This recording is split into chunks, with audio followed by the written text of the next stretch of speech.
Continúa la búsqueda de 2 personas bajo los escombros del edificio derruido en Madrid. ¿Qué esperanza hay de que sigan vivos? Hoy en Saber Vivir hablamos con un médico y un bombero expertos en catástrofes. La diabetes es la nueva epidemia del siglo XXI. ¿Cómo la vive un niño de 7 años? Conoceremos el testimonio de Adrián y la opinión de una pediatra experta. Además, ¿qué nuevos avances médicos hay para controlar la glucosa en sangre? ¿Sabes que el nivel de azúcar depende del tamaño de tu cintura? Una endocrina nos da todas las claves. ¿Y qué tienen en común las uvas, el chocolate y los frutos secos? Todos contienen resveratrol, el mejor antioxidante que existe para estar joven por dentro y por fuera.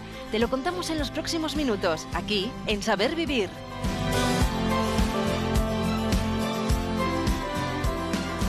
¿Qué tal? Muy buenos días. Ya acaban de escuchar a María. Continúa la conmoción en Tui, en Pontevedra, tras la explosión de ese almacén ilegal que contenía material pirotécnico. Ana, estamos hablando de 2 personas muertas, 30 heridos, algunos menores de edad. Afortunadamente ya hay 18 que han sido dados de alta.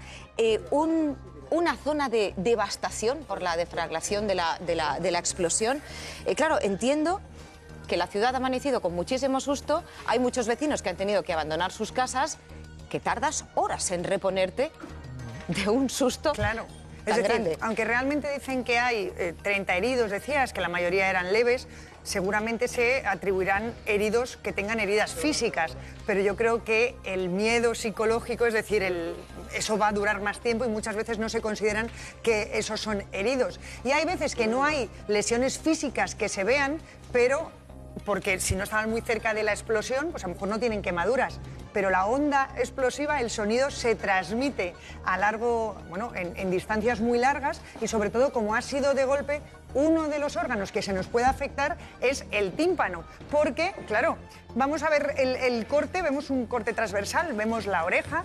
Esto que vemos aquí es el conducto auditivo externo por donde entra el sonido. Esto que vemos aquí es el tímpano, que es la membrana que separa el conducto auditivo externo del conducto medio, del oído medio, y detrás del tímpano estarían la cadena de huesecillos. Bueno, pues esa onda explosiva, es muy curioso que si estamos de frente a la onda explosiva es cuando se nos pueden perforar los 2 tímpanos. En cambio, si estamos de perfil, el oído que está más cerca de la onda explosiva, esa onda lo que hace es comprimir al tímpano y generalmente no se rompe, si estamos sobre todo de frente. Por tanto, si esa rotura es muy grande, pues hay veces que tienen que poner un injerto los otorrinos, y si es pequeñito, simplemente lo que tenemos que hacer es esperar, porque hay muchas veces que cicatriza. Por tanto, son heridos leves, pero que pueden tener repercusiones. Daños físicos, emocionales, y recordamos que hay un detenido por homicidio imprudente. Mientras tanto, en Madrid, las familias de Agustín Bello Moreno y José María Sánchez Tejeda continúan a la espera de recibir noticias. Son las 2 personas desaparecidas tras el derrumbe del edificio en el céntrico barrio de Chamberí. Rocío Orellana, buenos días. Volvemos a hablar contigo. ¿Se sabe algo? Entendemos que esta mañana se incorporaba esa grúa de gran tonelaje que está realizando los trabajos. ¿Han avanzado en algún sentido?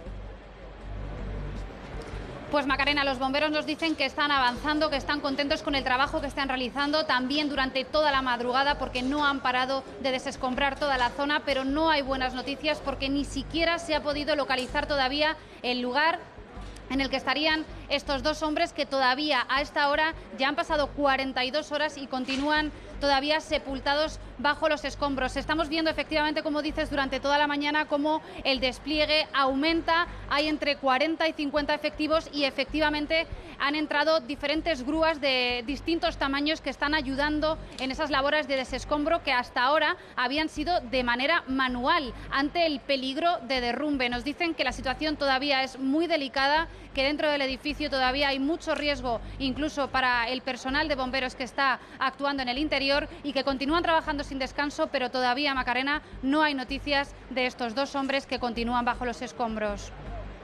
Vemos, Rocío, también incluso que están las ambulancias, es decir, hay esperanza de encontrarlos con vida. Es verdad que cuanto va pasando el tiempo, esa esperanza se desvanece, pero las ambulancias están ahí principalmente por si aparece entre los escombros una extremidad, que normalmente lo que primero hace es tomarles el pulso, a ver si hay vida o no, porque enseguida habría que hidratarlos, pinchar una vía para empezar a ponerles líquido, porque el tiempo hace que se vayan deshidratando los cuerpos y efectivamente el tiempo es vital, hay que actuar con rapidez. Rocío Orellana, muchísimas gracias por esta última hora. Quedamos pendientes, si tienes que interrumpir la conexión, te esperamos. Así es. El resveratrol es un antioxidante muy beneficioso para nuestra salud, una sustancia extraída principalmente de la uva tinta. Hoy en Saber Vivir, el resveratrol, un escudo para nuestro cerebro. A las 12 de la mañana y 6 minutos, las 11:06 en Canarias. Ya sabe que le mantenemos al tanto de la última hora informativa, pero en los próximos minutos, Ana, vamos a hablar de un enemigo silencioso que tiene nuestra salud y que si no vigilamos a tiempo puede desencadenar en enfermedad. Hablamos de la glucosa alta. ¿Qué daños puede causar en el organismo? Pues mira, para saber a lo que puede afectar, vamos a ver un poco cómo llega esa glucosa, bueno, pues a nuestra sangre. Nosotros obtenemos a través de los alimentos, bueno, pues comemos, los alimentos llegan a ese estómago, empieza la digestión y a través del intestino empieza a absorberse los nutrientes. Uno de esos nutrientes, que es el azúcar, pasa a sangre y se distribuye a través de los grandes vasos al resto del organismo, porque la glucosa es vital para vivir. Pero claro, si tenemos un exceso de azúcar, ese exceso de azúcar va a dañar nuestros vasos, pero no estos que son los grandes vasos, sino va a dañar los vasos más pequeñitos, sobre todo los capilares. Fijaos la red capilar que tenemos. Y uno de los sitios donde vemos los médicos si esos vasos están afectados es en el ojo, el fondo de ojo. Por eso los diabéticos o los pacientes que empiezan a tener la glucosa más alta de lo normal tienen que vigilarse la retina, porque también se pueden afectar los nervios, los pequeños nervios, y sobre todo en los pacientes diabéticos, uno de los nervios que más nos preocupan son los del pie. Por eso el pie diabético es algo que también se tienen que controlar. Sobre todo vasos y nervios, Macarena. Gracias, Ana. Cualquier persona puede tener la glucosa alta en cualquier momento y a cualquier edad, incluso los niños. Hoy hemos invitado a la doctora Julia Fernández, pediatra. Hola, buenos días, Macarena. que no es la primera vez que se asoma al plató de Saber Vivir. Muchísimas gracias. ¿Es verdad que cada vez hay más menores con diabetes? Cada vez hay más menores. En España cada vez hay más diagnóstico por debajo de los 5 añitos. Y hay niños que le toca, como Adrián, ¿verdad? Tú no has hecho nada para ser diabético, lo eres y ya está. Pero hay factores de riesgo importantísimos para la diabetes tipo 2, como es la obesidad. Bueno, vamos a presentar como se merece a Adrián, de 7 años, que es todo un artista porque además es bailarín de breakdance, ¿verdad? Sí. Le da un poquito de vergüenza, pero es que a mí me encanta que baile y yo pues admiro muchísimo a los bailarines. Y me decía su madre, Sonia Casiano, muy buenos días. Hola, buenos días. Mil gracias a los dos por venir, ¿eh? Te has chupado la clase, te diré. También mola eso, ¿eh? Sí. Me decía su madre que se estabiliza la glucosa cuando está bailando, que le viene muy bien le viene el genial. deporte y concretamente el baile, el breakdance. Sí, el baile le viene genial. Además, Adrián toca la batería. Sí, está bien. ¿Le gusta Fito Fitipaldis? Sí. Vamos, que en Televisión Española, si quieren fichar a una joven promesa, pues que aprovechen, que hoy nos visita. Bueno, Adrián, creo que tú vas siempre preparado para controlar tu glucosa, ¿no? Sí. Para ver cómo tienes el azúcar, porque para ti es importante, ¿no? Para tu salud. Sí. ¿Y cómo lo haces? ¿Nos podrías enseñar? Sí. A ver. Ah, llevas tu kit, tu Sí. bolsa, ¿y qué es lo que tienes dentro? Esto. Caramba, ¿cuántas cosas? Tienes... Diré lo que es cada cosa. Es Y un experto, esto Adrián. es el pinchador. Metes la aguja y... Y ya está. Y te pinchas tú solo. Sí. No pides ayuda ni nada. ¿Desde que eras pequeño también? Pues yo creo que empecé a pincharme con 5 años. Con 5 años. 5. Qué tío más valiente, porque ahora eres un hombre de 7, pero claro, cuando tenías 5, pues... Y entonces, vale, vas a sacar... La tiras. Es una laminita Sí. que la colocas en el medidor. Entiendo que eso es un medidor, ¿no? Sí. Vale. Bueno, si quiere la pediatra ayudarme, a ver si voy yo Mira a la meter primera. la pata. No, fenomenal, vas fenomenal, Macarena. A ver, Quedó este. ¿eliges un dedo al azar? Y es que Adrián tiene un dominio que... Ya, que es impresionante. Ha Por eso- cogido el pequeño porque es el que más sangre saca. Sí. ¿Te limpio la primera gota? Se va a limpiar la primera gota. Sí. Porque Pues, si tengo como las los- manos sucias... Ah. Vale, estamos sacando Ya no sangre. sale. No pasa nada. Sale un poquito menos de sangre, pero... Ay, Adriana, que te está Adrián. espachurrando mamá el dedo. Pinchamos otra vez, ven. Vale, da igual. Pasa nada y no lo limpie, ¿vale? Yo también me lo Pinchamos voy a otra hacer, vez. Adrián. Adrián, yo también me lo voy a hacer mientras... Yo también me voy a pinchar para que lo vean, que los adultos también se nos pinchamos. Ponemos cara así como de... No duele, ¿verdad? No, Te pegas no un duele. pinchacito, ¿verdad? Coge esa gota. Y sale un poquito de sangre, ¿verdad? ver. Un poquito en agotador, Sí. primo más. Oye, que Adrián Aquí. tiene sangre ya. Mira, mira, mira, mira cómo sale. Con esto nos vale, con esta gotita de sangre nos vale. Se pone el aparatito... Ya está. ¿Ya está? Lo hemos conseguido. A ver, has puesto la gotita de sangre gotita, en el medidor. ¿Y qué es lo ahora- que pone, Adrián? ¿Qué pone? ¿Qué pone? 129. 129. ¿Eso qué significa? Que estoy bien. ¿Que estás estás bien muy de bien, glucosa? Adrián. Sí. Ah, y entonces, ¿eso de qué manera te condiciona? Es decir, ¿podrías comer de manera normal? Sí. ¿Seguir bailando, tocar la batería? Sí. ¿Poner Fito y Fitipaldis a tope? Muy bien. Bueno, los niveles de glucemia, como se ha hecho Adrián o como me he hecho yo, son orientativos precisamente para saber si tenemos azúcar o no. En el siguiente infográfico podemos ver que hay unas cifras orientativas que algunas veces son claras, clarísimas. Por ejemplo, si tenemos más de 200... pues somos diabéticos, eso está claro. Cuando tenemos más de 125, pero no estamos del todo en ayunas, pues hay sospechas de que podemos ser diabéticos. Lo normal es tener en torno a 100 cuando la glucemia es basal, cuando no hemos comido o hemos comido hace tiempo. Entonces, esa glucemia basal en torno a 100 nos dice que no somos diabéticos, pero cuando nos sale una cifra muy alta, sí que es orientativo de diabetes y hay que ponerse en tratamiento. Pero todo eso Adrián lo sabe fenomenal. Adrián, quiero que vengas para acá con nosotros. Ven, que te vamos a hacer un test, ¡Cógeme un además... donut, Adrián! ¡Cógeme un donut! Ven aquí, ven Va a aquí. coger otra cosa, Porque mira. tú eres desde muy chiquitito, eres diabético y sabes perfectamente lo que tienes que comer, porque en la diabetes es muy importante lo que se coma. Son las 12:10, es hora de media mañana, y yo te voy a tentar, a ver si apruebas, que seguro que sí. Mira, si tenemos que elegir entre pan, ¿qué elegirías? ¿Pan blanco o este que es pan integral? El integral, este. Muy bien, fenomenal. ¿Y tomaríamos solo pan? Bueno, esto evidentemente un trocito, no nos vamos a comer media barra. toda la flauta. Pero vamos a cortar un trozo, ¿vale? Así, como si estuviéramos en el campo. Igual. ¿Y tomaríamos solo o pondríamos un poco de jamón york o de proteína? Yo le pondría jamón. Pondríamos proteína, ¿verdad? Porque Sí. así la absorción va a ser más lenta. ¿Y si tenemos que elegir una fruta, o plátano o fresa? Pues yo elegiría fresa.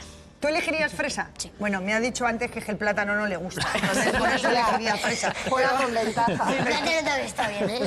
Sí. Y de beber no te voy a dar opciones. De beber vamos a beber agua, Vale. ¿te parece? Sí. Bueno, yo creo que Julia la probamos. Aprobadísimo, totalmente aprobadísimo. Solo que hay una circunstancia en la que sabes que sí que hay que comer plátano, ¿verdad? Sí, eso sí. ¿Cuándo, Adrián?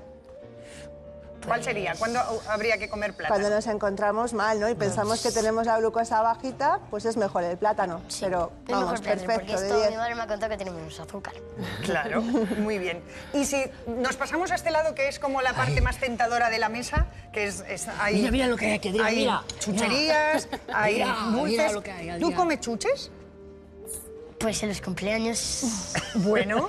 Y Pero no como... no comes bollos de estos industriales. Di la verdad, aquí se dice la verdad Sí, siempre. sí, sí, pero... Pero muy poco. como muy pocas veces. De los donuts como muy pocas veces. Bueno, pero también es verdad que... Como cualquier niño sano, Exactamente, Ana. les tenemos que explicar que lo pueden comer, ¿verdad? Efectivamente.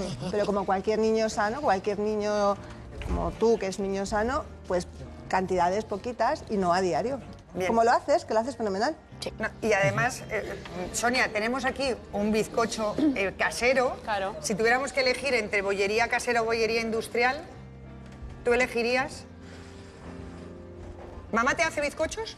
Mamá me hace bizcochos. Pues si mamá te hace Yo creo que bizcochos, eso, seguro ¿no? que está bien Mejor. los bizcochos caseros, porque tienen la ventaja de que sabemos lo que ponemos, ¿verdad? Controlas la Adrián, cantidad de azúcar. vamos Y las a grasas. preguntar, hoy como has hecho un esfuerzo por venir a televisión, vamos a preguntarle a mamá qué te va a dar de comer hoy. Porque claro, hoy tiene que ser un día un poquito especial. ¿Qué va a comer hoy Adrián?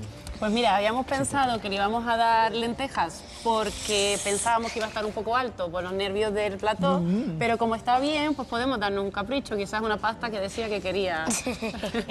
Que quería, pero sí, algo a la plancha, después un pescado a la plancha y un poco de fruta de postre. Claro, necesita también sus hidratos porque como es un tipo que hace un montón de ejercicio, ¿no? Por ejemplo, con el baile. Sí. Oye, tienes que venir un día a hacernos una exhibición. O avísanos cuando hagas una exhibición, en clase o algo. Vale. Vale. ¿Qué día era? ¿Qué día es la exhibición? Que nos presentamos toda España a verte bailar breakdance. El 16. El 17 de junio. ¿El 16 de junio? ¿En tu cole? No. Ah, En un teatro. en un teatro con tu escuela de baile, breakdance, ¿no? sí. Oye, me has caído fenomenal, Adrián. Mil gracias por ayudarnos a entender qué es lo de tener glucosa en sangre. Es muy importante y además te hemos visto que eres todo un profesional. Mucha suerte con tu carrera artística y nos encontramos pronto. Doctora Julia Fernández, muchísimas gracias. A ti, Gracias por Macarena. venir, gracias también por el asesoramiento. Y a Sonia Casiano, muchísimas gracias. Un placer. Me estaba fijando que Adrián lleva detrás del brazo un aparatito que pues, es muy curioso. Hemos visto cómo nos hemos pinchado así en directo. Y la verdad es que los médicos nos gusta mucho saber cómo está la glucosa en cada momento para hacernos una idea de lo que está pasando en el organismo, no solo a base de pinchazos. Y Adrián lleva un dispositivo ahí detrás del brazo que lo llevan ya muchas personas diabéticas, que es esto, y que se pone detrás del brazo con una pegatina. Y Alberto, que es el protagonista del siguiente vídeo, nos va a enseñar para qué vale, para monitorizar el azúcar. Véanlo. Tengo diabetes tipo 1, mis células beta no producen suficiente insulina, necesito utilizar insulina antes de las comidas y durante el día para poder incorporar los azúcares de la sangre a las células. Para personas como Alberto ya hay un sensor subcutáneo que le permite controlar su glucosa de la sangre en todo momento. Es un sensor que lo que hace es una monitorización continua de glucosa, de tal forma que tú tienes a tiempo real las glucemias en todo momento. Consta de 3 partes, una parte según el sensor propiamente dicho, que es el que va implantado debajo de la piel, tiene otra parte que es el transmisor, que va encima, que es el que recoge los datos, y luego hay otra parte que es el gestor de información, que es una aplicación de móvil, que ahí llevan todos los datos y ahí es donde se recoge la información para que pueda tener el paciente. El sensor se inserta en un momento, es una pequeña incisión que luego además no tiene ninguna complicación a la hora de cura, simplemente con los pequeños steri-strip, y a la semana se quitaría esos steri-strip y ya directamente podemos poner lo que es el transmisor con la pegatina, que es el adhesivo que tú vas a poder quitarte y poner las veces que quieras. El transmisor se puede quitar, se puede volver a poner. El tema de irritación de la piel también, en el momento en el que esté irritado la piel se puede quitar, dar un poquito de crema, dejar un tiempo sin poner. Siempre está ahí, no me tengo que preocupar de ponérmelo y quitármelo como antes, que era más a menudo. Y sobre todo muy importante las alarmas, que me puede avisar si tengo una bajada o tengo una subida. Y para mí es muy útil. Bueno, no nos abandona de momento la pediatra Julia Fernández y se une a esta mesa la doctora Pilar García Durruti, jefa del Servicio de Endocrinología y Nutrición de los hospitales HM Montepríncipe y HM Torrelodones. Muy buenos días, bienvenida. Hola Macarena, muchas gracias. Para empezar, ¿qué opinión le merece esta técnica de control de glucosa que acabamos de ver en el vídeo? Bueno, lo primero, deciros que para nosotros, para los profesionales de la diabetes, todos los instrumentos que nos ayudan a tener un registro continuo de la glucosa, pues nos han cambiado nuestra manera de poder controlar a nuestros pacientes, porque antes, como habéis visto, Adrián se hace la glucemia capilar, antes solo contábamos con estos dispositivos, los pacientes venían con 3 o 4 glucemias capilares, a veces a la semana, y con eso tú te tenías que apañar para ajustarle su tratamiento, ¿no? Hoy en día estos dispositivos de medición continua de la glucosa nos dejan ver todo el panorama, todo el día y toda la noche. Entonces, realmente para nosotros ha sido un antes y un después.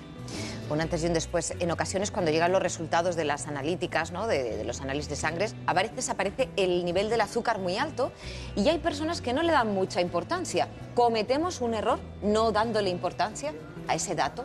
Bueno, lo primero es que las personas que no sean diabéticas tienen que, por supuesto, cuando en uno de sus análisis, que por supuesto lo va a ver un médico, se observa un nivel alto, pues debe de acudir a un especialista para que se estudie si realmente padece diabetes, obviamente. Y el que ya es diabético, pues realmente debe de saber en qué niveles tiene que estar. Es verdad que los diabéticos tienen que controlar mucho la alimentación, lo veíamos con Adrián y los adultos también. Claro. Y cada vez hay más en el supermercado alimentos que nos los meten por los ojos sin azúcar, light, pero claro, la mayoría de ellos es Aquí vemos que son magdalenas sin azúcar, yo no me lo termino de creer, o galletas que tenemos aquí, tenemos también, por ejemplo, mayonesa, la mayonesa sí que puede ser light, todo lo light es aquello que lleva un 30% menos de calorías respecto a su homónimo, y muchas veces es light en grasas, pero no quiere decir que lleve menos azúcares. Claro. Entonces, estos que, las magdalenas o las galletas que ponen sin azúcar, ¿serían más recomendables para diabéticos o es casi mejor los otros pero con menos cantidad?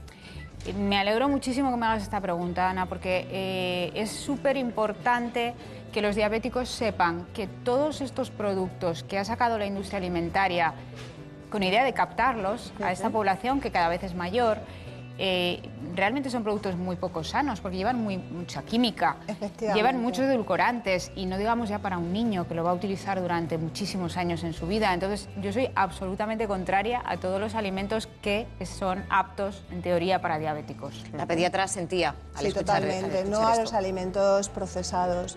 Ya no solamente porque son procesados y no sabemos lo que llevamos, sino por la cantidad de grasas, ya no el azúcar en sí, sino la grasa que hay que controlarla para hacer un buen mantenimiento del peso y evitar la obesidad, como hemos dicho, y evitar, por tanto, el riesgo de ser diabético. Así que no. No. O sea, que los niveles de azúcar hay que tenerlos ni mucho ni poco, como las 7:30, ni pasarse ni quedarse corto. Pero claro, tenemos dos problemas, el exceso o que nos falte el azúcar, las hipoglucemias, que eso sí que se entera. El diabético, la hipoglucemia, se pone muy malito, ya puede ser muy peligroso. Y entonces siempre se dice, oye, pues me echo una cucharada, un vaso con un poquito de azúcar o me tomo un zumo de estos en Tetrabric para subir el azúcar. ¿Qué medida debe tomar un paciente diabético que se nota con el azúcar bajo que está entrando en hipoglucemia? Pues existe lo que llamamos la regla del 15. Nuestros diabéticos lo conocen muy bien y es que tienen que tomar 15 gramos de azúcar de absorción rápida, bien en forma de zumo, bien en forma de agua con azúcar. Saben exactamente cuál es la cantidad equivalente en Coca-Cola, por ejemplo, bueno, en cualquier refresco azucarado, pero solo exclusivamente en situación de hipoglucemia. Y después deben de controlarse a los 15 minutos, por eso se llama la regla del 15, a los 15 minutos para ver cómo está su glucemia. Y si continúa baja, pues habrá que repetir la operación o habrá que adelantar la comida que les corresponda. Un zumito de estos, Julia, ¿se lo llevan los niños diabéticos en la mochila? Sí, o 2 sobrecitos de azúcar, por ejemplo, que también lo pueden hacer, ¿verdad? Veíamos que la hipoglucemia es mucho más grave que la hiperglucemia. La hiperglucemia podemos tener cifras altas de glucosa más días y no pasa nada. Y muchas veces para controlar esa glucemia es importante lo que comemos, pero sobre todo también esto que yo tengo en la mano, que es un metro. Y dirán, ¿y esto por qué? ¿Es en función de cuánto pan nos tenemos que comer? No, es en función de cuanta más grasa abdominal tengamos, y utilizamos los médicos la cinta para medir el perímetro abdominal, hay más riesgo de tener diabetes, y muchas veces el tratamiento primario de un diabético tipo 2 no es tanto los antidiabéticos, sino sería perder peso. Efectivamente. Para nosotros, los que tratamos más adultos, la diabetes tipo 2 es causada por un aumento de la grasa visceral, la grasa que está dentro de nuestro abdomen. Esa es la que dificulta la acción de la insulina. Los diabéticos tipo 2 no tienen un problema como los niños, los diabéticos tipo 1, de déficit de insulina, sino es que la insulina no puede trabajar bien. ¿Y por qué no trabaja bien? Pues porque la grasa visceral está impidiendo que pueda hacer su trabajo correctamente. Entonces, la circunferencia abdominal para nosotros es un dato imprescindible, y yo diría que es casi directamente proporcional al grado de control que pueda tener un paciente diabético. Bueno, una circunferencia que controlamos sin duda comiendo sano. No nos cansamos desde el plato de Saber Vivir de recordar la importancia de comer sano. Y hoy, de la cocina de nuestra tierra, las mejores recetas de España Directo, hemos seleccionado una menestra de verduras, doctora. Fenomenal. Es un plato que no es procesado, que le hemos cocinado nosotros, y la base son verduras. Estupendo. Para los diabéticos, además, muy bien. Bueno, estábamos pensando, claro, a esta hora de la mañana, ¿no?, que queda media hora para la una. Notamos ya el apetito. ¿Es malo estar mucho tiempo con el estómago vacío? ¿Deberíamos comer cada cierto tiempo? Hombre, fíjate, yo, por ejemplo, como médico de digestivo, sí que le digo a los pacientes que muchas veces tienen que tomar antiinflamatorios, les digo varias cosas que uno no debe hacer con el estómago vacío. Yo, como médico de digestivo, les suelo decir, por lo menos, si va a tomar antiinflamatorios, tómese algo que acompañe a los antiinflamatorios, porque si no, son más gastroerosivos. O sea, no tomar antiinflamatorios con el estómago vacío porque son más perjudiciales. Claro. Es una medida. Mira, otra cosa, Macarena, que no tendríamos que hacer con el estómago vacío sería beber café.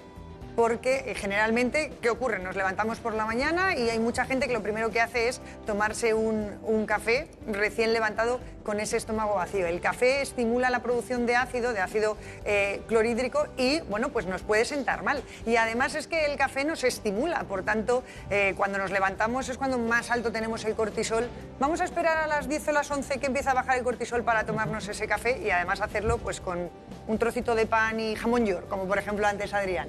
Y no sé qué opinan las doctoras, pero pensamos también en no recomendar hacer la compra con el estómago vacío.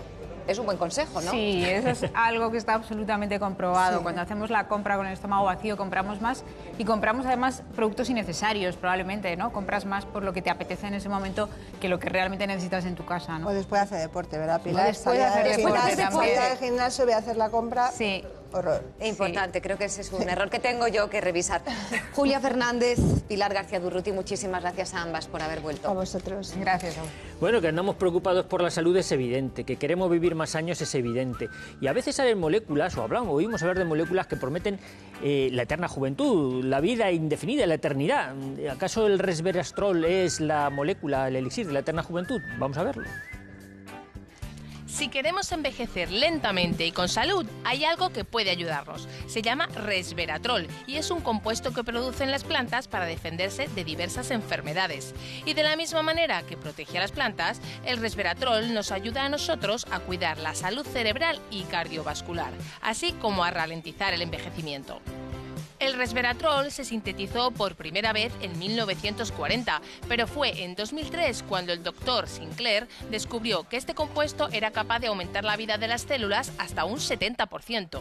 Esto se debe a que moviliza el gen de la longevidad, que solo se activa de forma natural en situaciones extremas de hambre y sed. Este hallazgo ha permitido la fabricación de suplementos ricos en resveratrol, que tenemos disponibles en las farmacias y que buscan ayudarnos a vivir más años. Además, este compuesto antioxidante está presente en ciertos alimentos. ¿Quieren saber cuáles son? Claro que lo queremos saber y se lo preguntamos a la doctora Bellón. ¿Dónde está el resveratrol? Bueno, pues este antioxidante natural. Mira, el resveratrol, que parece que es nuevo, fue descubierto en 1939 por Takaoka, que era un señor japonés con ese apellido. Pero hasta el año 1992, que no se vio que se vio que estaba en el vino, fue cuando empezó realmente a tener más importancia. Y está en el vino porque está en la uva, sobre todo. Es decir, está en la uva tinta y en la piel de la uva tinta. ¿En la piel? En la piel. Por eso, las uvas que son blancas prácticamente tienen poco resveratrol. Y el vino, en función, esto no es vino, es mosto, en función del tiempo que haya estado fermentando la uva tinta, tendrá más o menos resveratrol. Por tanto, yo no bebería vino ni mosto, sino tomaría uvas si quiero resveratrol. Oye, también en los frutos rojos veo que hay, y en el chocolate, que a mí también me gusta mucho, y en los frutos secos. ¿Y qué cantidad tendríamos que comer de esto para no tener que tomar pastillas de estas, Ana? Pues mira, si tomamos una alimentación variada y equilibrada y ponemos todos los días una ración de alguno de estos frutos rojos, se pueden poner o uvas, no habría ningún tipo de... Ni pastillas, no necesitaríamos pastillas. Y la verdad es que es fundamental estar bien alimentado, bueno, pues para tener una buena salud y sobre todo para tener un corazón y un cerebro pues que se nos mantenga lo más joven posible. Queremos atender a nuestro corazón y por eso en la revista del Club Gente Saludable del mes de mayo hay dos informes muy interesantes. Me fijo en este, donde nos hablan de ¿eres hipertensa? Bueno, la hipertensión puede afectar a nuestro cerebro, pero también a nuestro corazón. Y el segundo informe sería este, ¿tengo taquicardias? Bueno, pues las taquicardias, que pueden ser arritmias sin importancia o pueden ser muy serias, las tenemos que tener bien controladas y las tenemos que saber, bueno, pues identificar y diagnosticar. Si tú quieres recibir la revista directamente en tu domicilio, solo tienes que llamar y formar parte del Club Gente Saludable, pero es que además te vas a beneficiar de otras múltiples ventajas. Por ejemplo, si llamas ahora y te haces socio, vas a recibir totalmente gratis las 30 claves para adelgazar de manera saludable. Es una práctica guía para que estés bien informado. vas a poder obtener descuentos hasta del 30% en ciertos establecimientos para cuidar tu salud, como por ejemplo clínicas de odontología o clínicas oftalmológicas. Y vas a entrar en los sorteos que el club realiza entre todos sus socios todos los meses. Por tanto, lo tienes muy fácil. Coge el teléfono y marca el 902 550522 o hazlo a través de la web en www.sabervivir.es. Y este jueves 24 de mayo se celebra en España el Día de la Epilepsia y en todo el mundo el Día de la Esquizofrenia. Sumando los diagnosticados de ambas enfermedades, hay más de 800.000 personas afectadas en nuestro país. Hoy la noticia final tiene que ver con la no estigmatización y con la concienciación. Se quedan con amigas y conocidas esta mañana. Epilepsia y esquizofrenia son dos enfermedades que tienen mucho en común. Una afecta al cerebro y otra a la mente. A día de hoy, ambas son incurables, aunque se pueden controlar con medicación. Y hay un nexo especial que comparten la epilepsia y la esquizofrenia. Es el miedo e incluso el rechazo social que aún despiertan, porque siguen rodeadas de falsas creencias y estereotipos. A los medios de comunicación nos corresponde ayudar a borrar esa imagen e integrar a todas las personas afectadas en nuestra sociedad. Podemos hacerlo.